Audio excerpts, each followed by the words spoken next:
The T-shirt of champions. All right, so I rewatched Homecoming and Far From Home. I keep getting Far From Home and No Way Home confused in my brain because they're so similar. They couldn't have figured out something different. Spider-Man Home Wrecked. That's the name I was going with for a long time before it actually got announced. Whatever. We're not here to talk about the names. We're here to talk about the movies themselves. So if you're part of the Spider-Man fandom at all, you've probably seen a lot of people saying that the Raimi films are gospel and that the MCU Spider-Man is literally the worst thing to happen to the character. Really? Like, I don't get that at all. Why are people are so determined to hate on MCU Spider-Man? I just don't get it. I don't understand it. I don't get it. I'm not gonna do like I did with those other ones and try to do a play-by-play of what happened in the movies, basically. I don't think that's what I ended up doing even. So whatever, I'll just talk. Let's talk whatever. I know that whatever I say in this video is not going to convince anybody. I understand this, but I still have my arguments to make, so I'm going to make them. People aren't going to listen. I don't care anymore. Maybe I can convince somebody in doing this. Let's hope. Hopefully someone will listen. Or maybe again, no one will listen. Whatever. It's not going to hurt anything either way. So firstly, to the criticism of the idea that Spider-Man is just waiting for Iron Man to show up in Homecoming. Like throughout Homecoming, Peter's whole thing is that he's just waiting for Tony Stark to show up to help him. That's just factually incorrect. You didn't watch the same movie if that's what you think is happening. Literally every time Tony shows up, like the two times that it happens, the two times Iron Man shows up to help Peter, he's surprised and he's very much not expecting it. The first time it happened is when he falls into the lake with the parachute around him, and Iron Man jumps in and helps him out. Spider-Man straight up says, "Anyway, Mr. Stark, you didn't have to come all the way out here. I had that. I was fine." Which tells us that he didn't want Iron Man's help, but he got it. He wasn't just waiting for Iron Man to show up. That's just not what happened. That's just not how it is. Iron Man did show up and help him, but Peter wasn't waiting for that to happen. He didn't get into his earpiece and say, "Oh, Mr. Stark, help! I'm in the ocean, help!" He didn't do that. In the ocean was a lake, but whatever. And I see so many people point to the ferry scene as if to say that's when he was just sitting and waiting for Iron Man to show up. Did you actually see that scene? Did you see what happened? Because if you actually watched the movie and saw what happened in that scene, you'll notice that he is going out of his way to try and fix the ferry himself as best as he can. He's looking for all the strong. He's using Karen to find all the strongest points and then web them together. Web the two halves together from the strongest structurally support the strongest points on the boat. Why is my computer frozen? Are we okay? What's happening?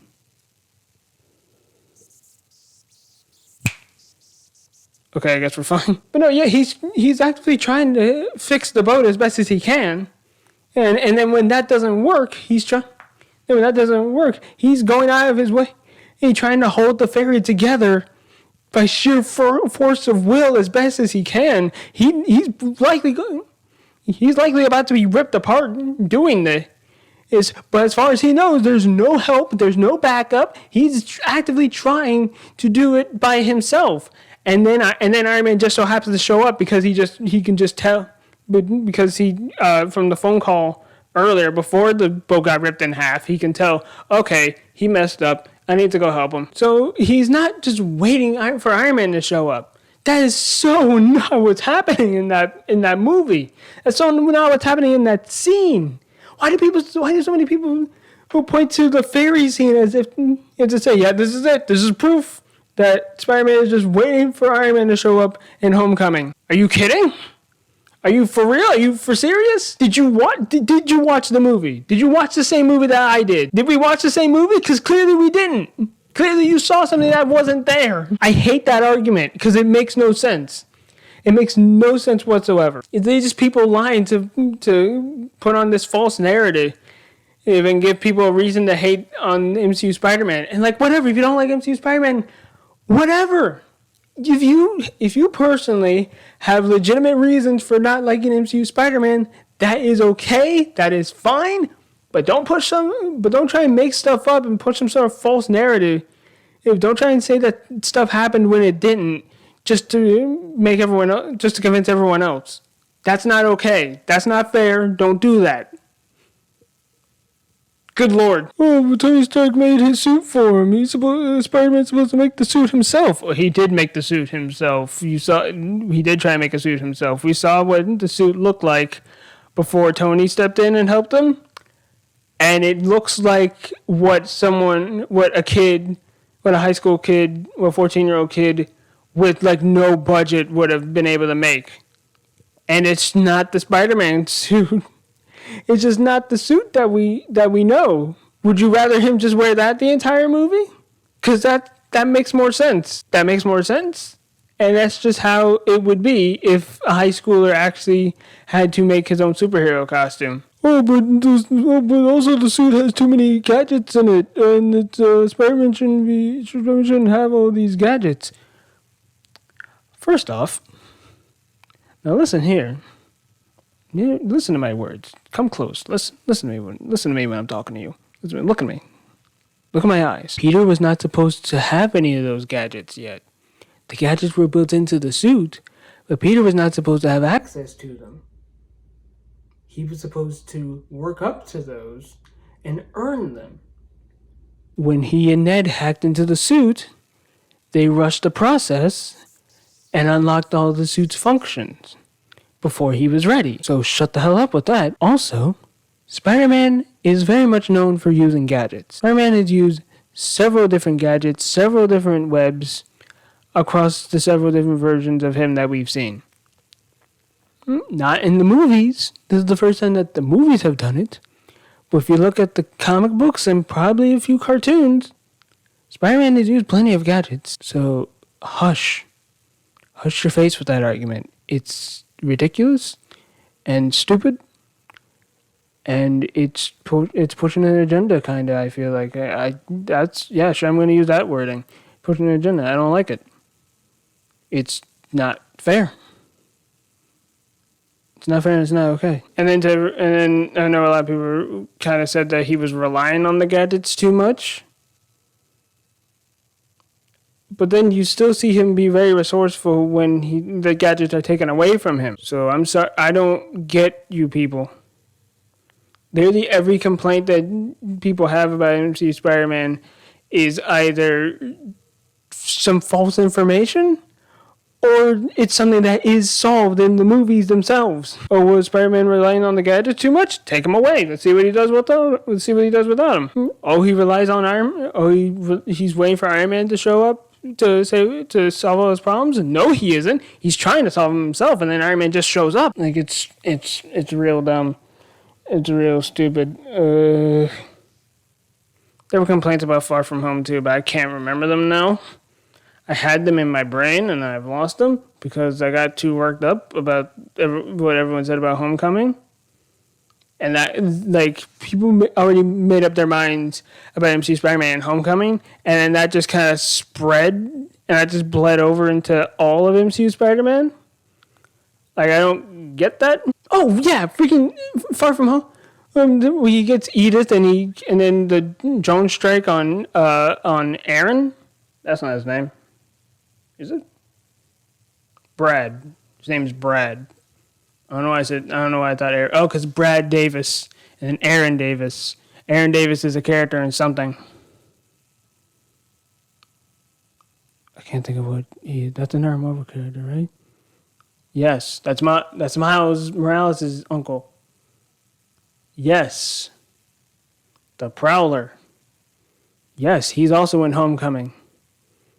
Played by Donald Glover.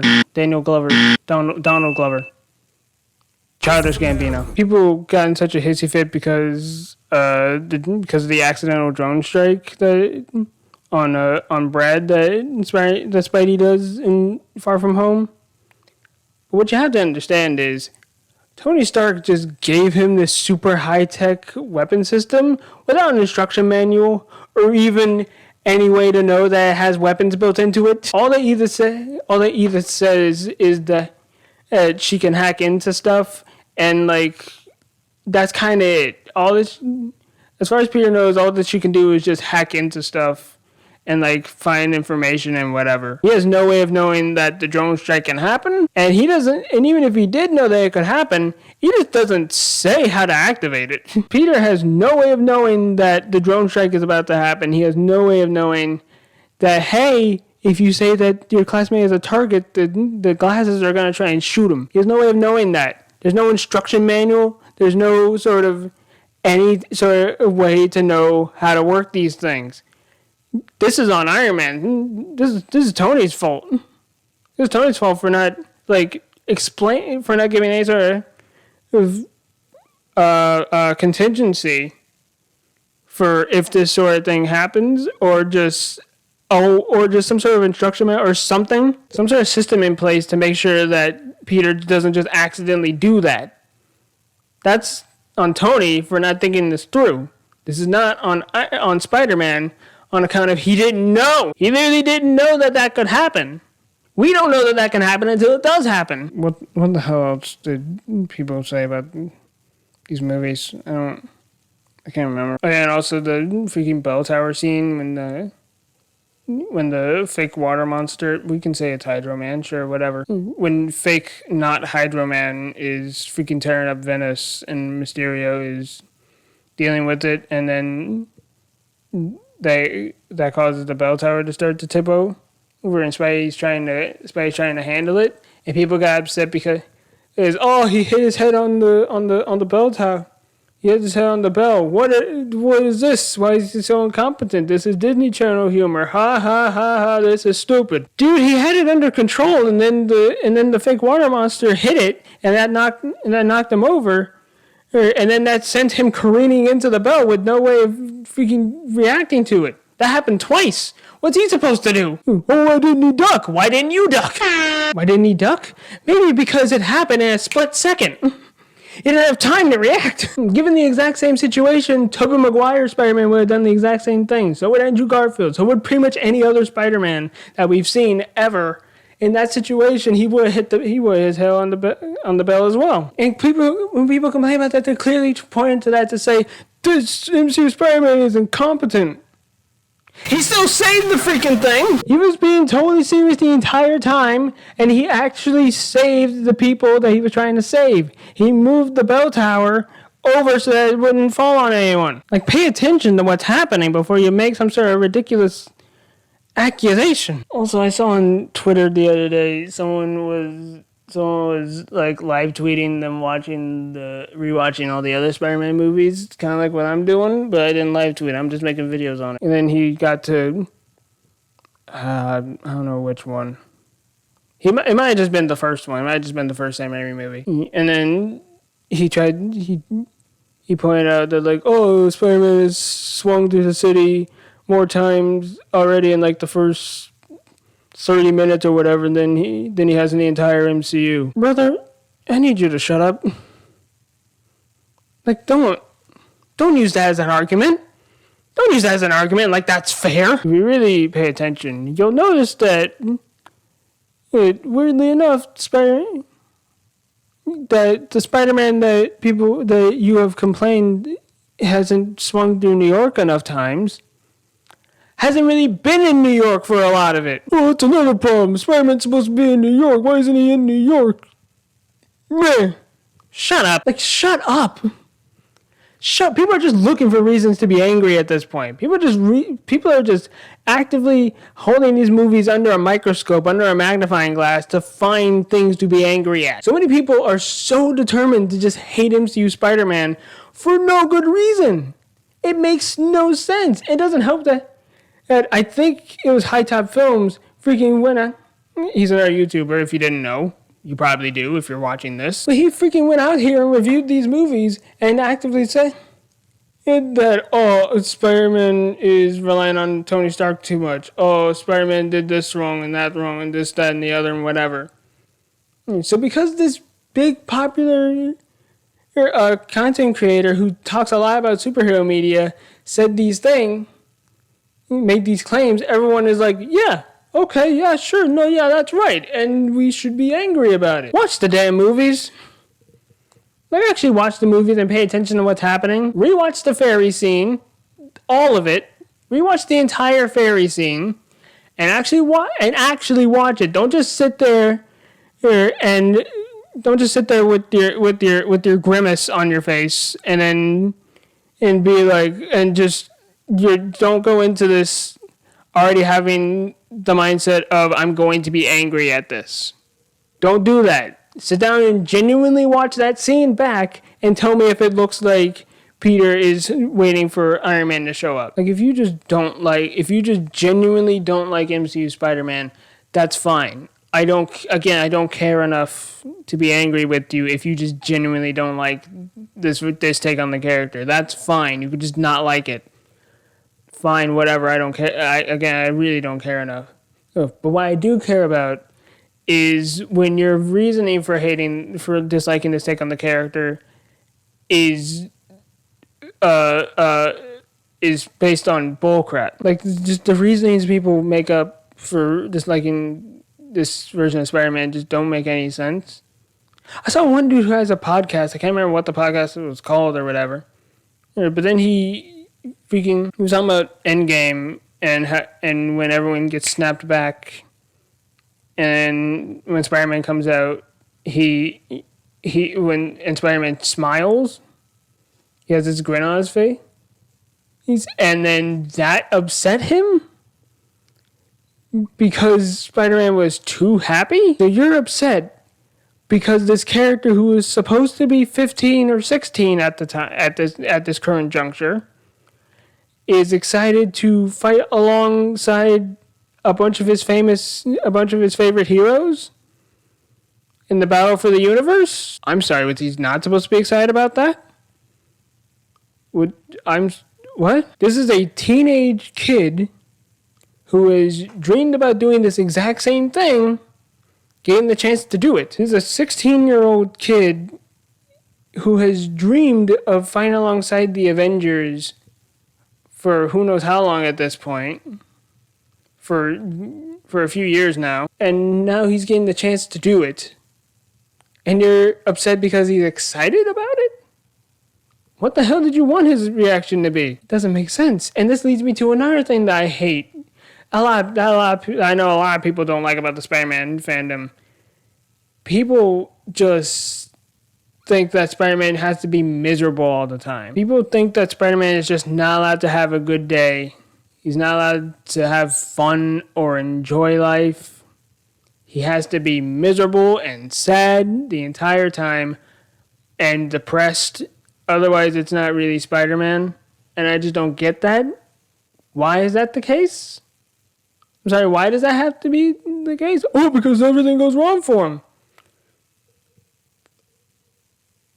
A lot of times, sure. Sure, there needs to be times where Spider-Man is miserable because, yeah, that's kind of a part of the character, but it doesn't need to be all the time. The whole idea of Spider-Man is that he's this fun, happy-go-lucky character.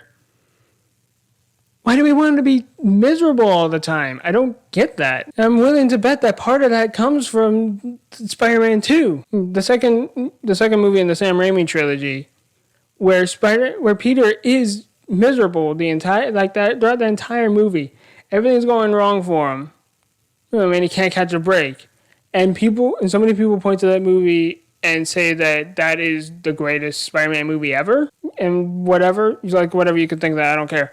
Yeah, but like people point to that movie and say, this is Spider-Man, this is peak Spider-Man. And then they look at that and then they look at how Peter is miserable the entire time and they think that's how Spider-Man has to be all the time. If Spider-Man's not that, if Spider-Man is like happy at all, then it's not really Spider-Man. Spider-Man's allowed to have a good day every now and then. He's allowed to have fun. He's allowed to enjoy life. It doesn't need to always be sad and miserable the entire time. Pete's allowed to have a good day every now and then. Like, why is that so hard for people to understand? But that's important for the character. Everything has to go wrong for him. That's Parker Luck. Anytime he tries to do something good, everything goes bad. But he still tries to keep doing good. That's not the entire character. That's a big part of the character, yes, but it's not the entire character. People act like that has, like, if that's not in the movie, then it's not a true Spider-Man movie. If Spider-Man isn't suffering the entire time, then it's wrong. But the defining trait of Spider-Man is that everything goes wrong for him, but he still finds a way to persevere. Then explain Spider-Man 2. If you notice, in Spider-Man 2, he is actively miserable, he can't catch a break, everything sucks for him, and then he comes to the conclusion, and in this movie, in the same movie, mind you, in this movie, in Spider-Man 2, he ends up coming to the conclusion, after he goes to the doctor, he comes to the conclusion, being Spider-Man is why my life sucks. So I'm going to quit. And then he does. He quits being Spider-Man in that movie. He doesn't persevere. He doesn't keep going. He doesn't push through or whatever. He doesn't look at all this misery and make himself stronger because of it. He doesn't persevere through it. He quits. He quits, and he's willing to stay quit until Doc Ock shows up and threatens MJ. There's a high-speed chase going by. Nope, gotta eat my hot dog. There's another nerd getting mugged literally right next to me. I can't deal with that. I'm not Spider-Man anymore. I can't do it. No, I quit. And therefore I cannot be good. I cannot use my power responsibly. Screw what Uncle Ben said.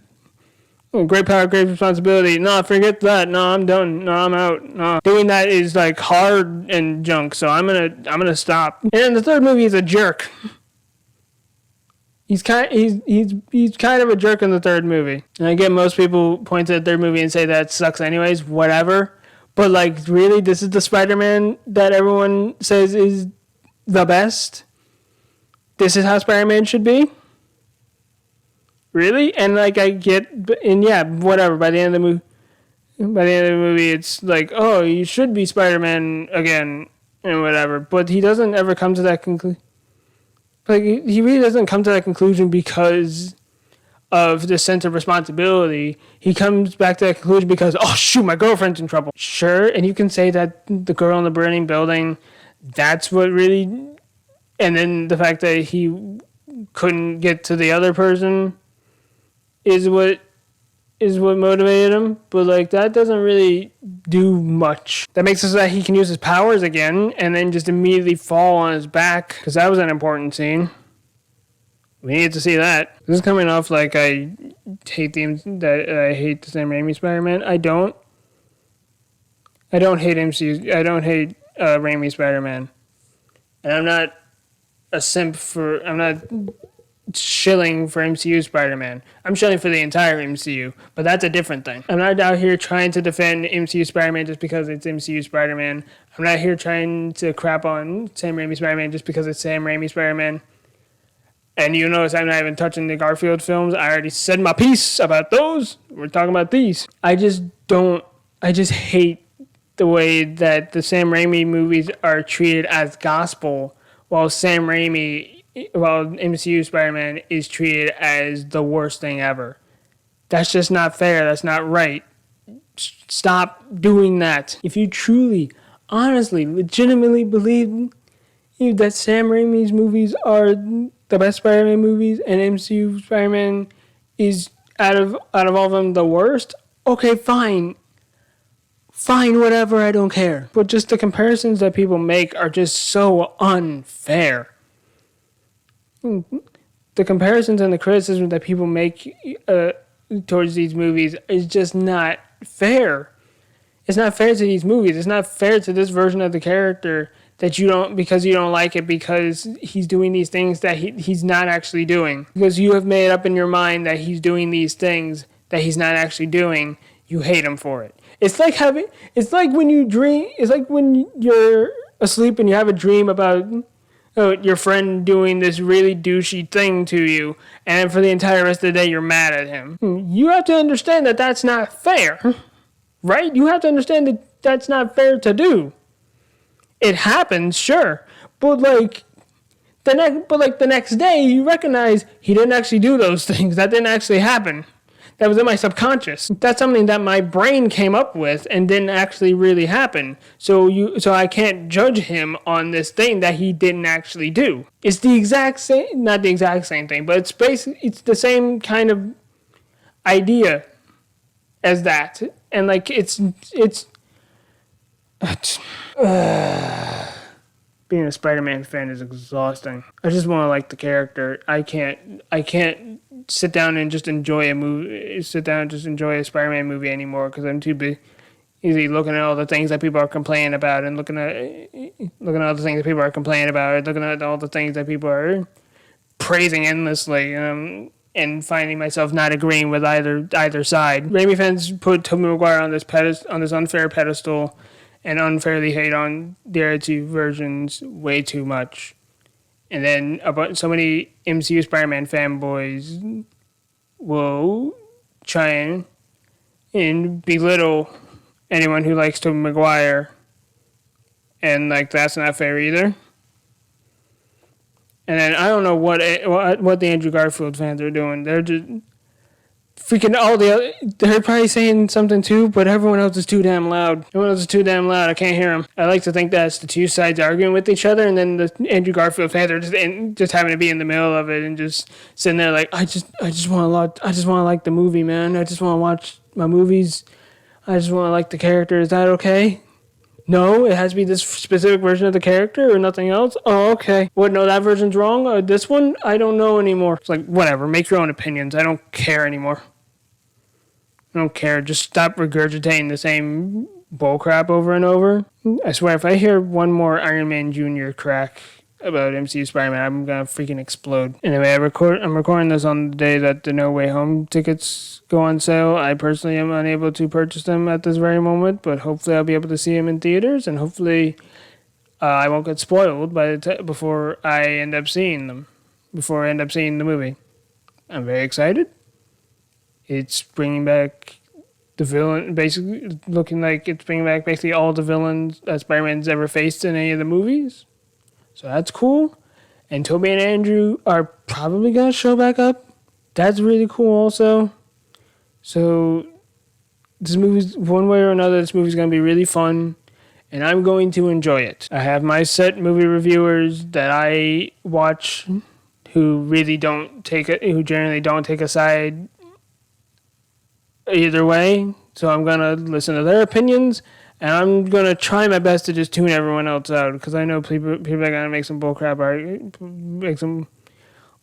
claims or whatever. Or at least I'm going to tune out everyone who's hating on the movie. People who love the movie are like generally pretty genuine about it. Whenever the movie is new and fresh, you'll find that the people who really enjoy the movie are really just being genuine about it. They're just like, oh, this movie was really fun. I liked seeing the characters do this. I like this action scene or whatever. I like the design of this character and all that. But then the people who don't like the movie are actively crapping on it, and I just don't have the energy for that anymore. Like I just want the positivity. That's all I want. That's all that I have the energy for. When the movie comes out and I end up watching it, I am willing to listen to some negative criticism towards the movie, if it's like genuine and not just hating on it for the sake of it. If it's not some ridiculous bullcrap argument, then okay, I'll listen to it. Otherwise, I can't with this anymore. I let this be fun, and now I'm all worked up. The Spider-Man fandom has broken me. I used to be able to take it too, and then it just became too much. I can't deal with this crap anymore. Anyways, that's the end of this. We're done here. I'm excited for No Way Home. It's gonna be really cool. It's gonna be fun. This might be the end of the MCU Spider-Man's journey. So if that's the case, cool. This will be a hell of a way to end it off, and I'm excited to see it. Or there'll probably be more of him. There'll be probably more of Tom Holland Spider-Man in the MCU. I think that's already been confirmed that they have plans for what they want to do. I don't know how those plans are going to work out. I don't know what sort of deal they struck or whatever. I just want to enjoy this movie. That's all I care about anymore. I just want to enjoy this movie. I want to enjoy this movie. I don't want to see any more leaks. I don't want to see any spoilers. I just want to sit down and enjoy the movie and have my fun time and then go about my business. Okay, yeah, that's it. Bye. I'm tired and exhausted and I just, oh boy. Happy Spider Monday. Can I be